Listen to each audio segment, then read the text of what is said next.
Kalau misalkan kalian lagi pengen cari tahu bagaimana caranya untuk menjadi seorang developer yang bisa bikin aplikasi, kalian mesti nonton video ini sampai selesai. Halo semuanya, kenalin nama saya Daniel Krisma. Saya adalah seorang product manager, sudah berpengalaman selama 2 tahun lebih di bidang produk, dan juga udah ngajar beberapa macam tempat di bidang UI UX dan juga produk. Nah, jadi gue tahu di luar sana ada banyak banget orang yang pengen belajar menjadi seorang developer gitu. Baik itu dari UI UX, website, aplikasi gitu. Dan pasti ada banyak banget juga ilmu di luar sana. Tapi ilmu di luar sana itu ada yang harus mungkin di bootcamp, atau mungkin beli online, beli kelas online, atau mungkin pada akhirnya ikut sertifikasi. Tapi sebelum kita invest ke sana ya, gue akan nyaranin teman-teman untuk membuka website ini terlebih dahulu sebelum teman-teman menginvestasikan duitnya. Nah, jadi website itu namanya adalah roadmap.sh. Nah, pasti itu roadmap.sh. Jadi itu adalah sebuah website yang ngajarin kita untuk bagaimana caranya untuk menjadi seorang developer dari 0 hingga pada akhirnya jadi 1. Nah, jadi bisa dibilang teman-teman bisa akan mendapatkan ilmu yang sangat basic untuk menjadi seorang developer dari sini gitu. Kalau misalnya teman-teman belum tahu ya, di sini ada namanya roadmap ya. Jadi roadmap itu adalah sebuah peta teman-teman untuk menjadi panduan kita dalam melakukan sebuah hal. Nah, sebagai contoh ya, ketika kita di sekolah, kita nggak mungkin langsung dikasih aljabar di hari pertama sekolah gitu. Kita pasti akan dikasih 1 tambah 1 itu apa, 1 kurang 1 itu apa gitu. Ini kayaknya perkalian, pembagian, dan juga lalala gitu. Ini sebenarnya konsepnya sama gitu. Si roadmap.sh itu ngajarin kita dari 0, super duper basic. Kalau misalnya teman-teman yang mungkin udah pernah belajar perkuliahan, mungkin akan, ya ini bukan ilmu basic gitu. Nah, jadi sebelum teman-teman menginvestasikan duitnya, gue akan nyaranin teman-teman untuk belajar terlebih dahulu dari si website ini. Karena yang gue takuti teman-teman akan kayak gue zaman dulu gitu. Gue udah beli kelasnya, gue belajar FUE dulu kalau nggak salah. Pada akhirnya tuh nggak gue pakai karena gue ngerasa, aduh ini susah banget, gue nggak tahu apa yang gue pelajarin, dan gue juga nggak cocok ternyata untuk di bidang programming. Ayo kita coba untuk akses website terlebih dahulu. Jadi ini adalah tampilan dari si roadmap.sh itu sendiri. Nah, di sini lu udah bisa ngeliat kalau udah ada banyak banget role based roadmap yang mungkin bisa lu pilih. Lu menjadi seorang front end, back end, terus ada UX design, ada product manager, dan yang paling barunya ada AI engineer. Nah, mungkin kita bisa ngeliat dari yang front end terlebih dahulu aja gitu. Kita klik. Nah, di sini lu bisa ngeliat kan, sini ada title-nya, ada penjelasannya itu apa, dan ini menjadi seorang modern front-end developer di tahun 2024. Nah, di sini udah ada progress bar-nya juga kalau misalnya kalian mau belajar dari 0 sampai 115. Artinya di sini kita masih belum belajar sama sekali. Nanti kalau misalnya udah belajar mungkin akan bertambah. Di sini dia udah ngasih pembahasan nih, mulai dari cara ngebacanya dulu ya, personal recommendation atau opinion, alternatif, dan juga order not strict atau learn anytime.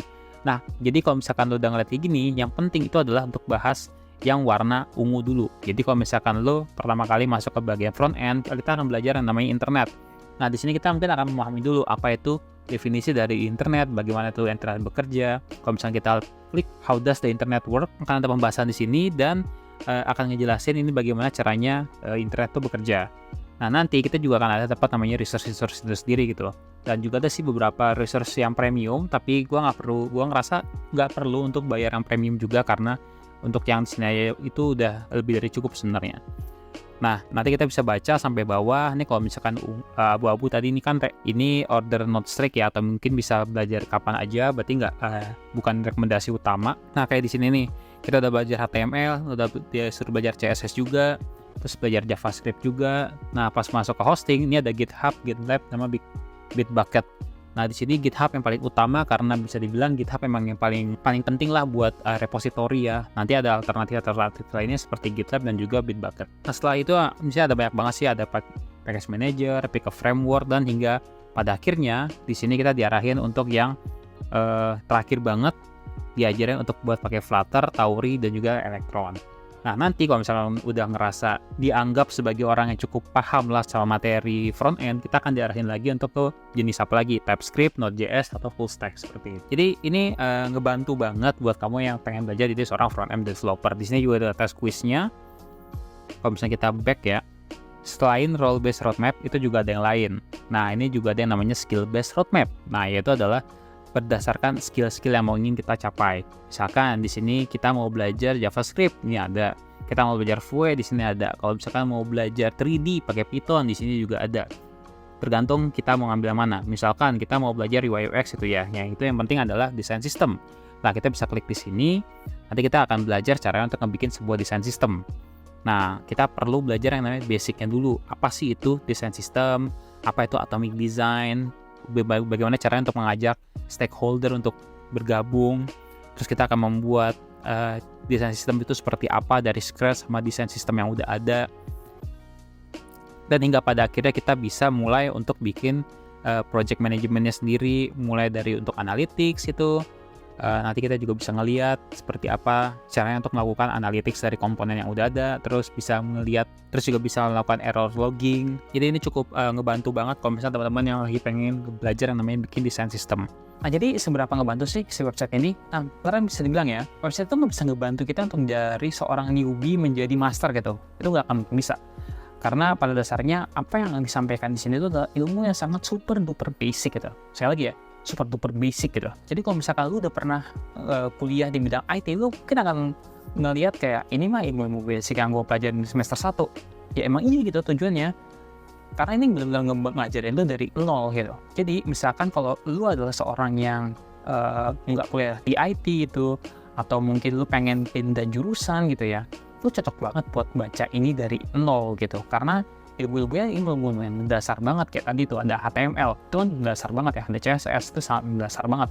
Hingga pada akhirnya kalian akan diajarin yang mungkin agak sedikit advance lah. Jadi meskipun lu udah pernah ngumbuk website ini tiap hari lu hafalin semuanya gitu, itu nggak akan ngebantu apa-apa sebenarnya. Yang penting pada akhirnya itu adalah bagaimana cara lu mengimplementasikannya gitu pada apa yang lagi lu kerjain gitu. Sehingga pada akhirnya akan ngebantu portfolio pekerja kita jadi lebih baik. Bagaimana caranya untuk membuat portfolio yang lebih baik, itu akan kita bahas di tempat lainnya aja ya, yang di sini.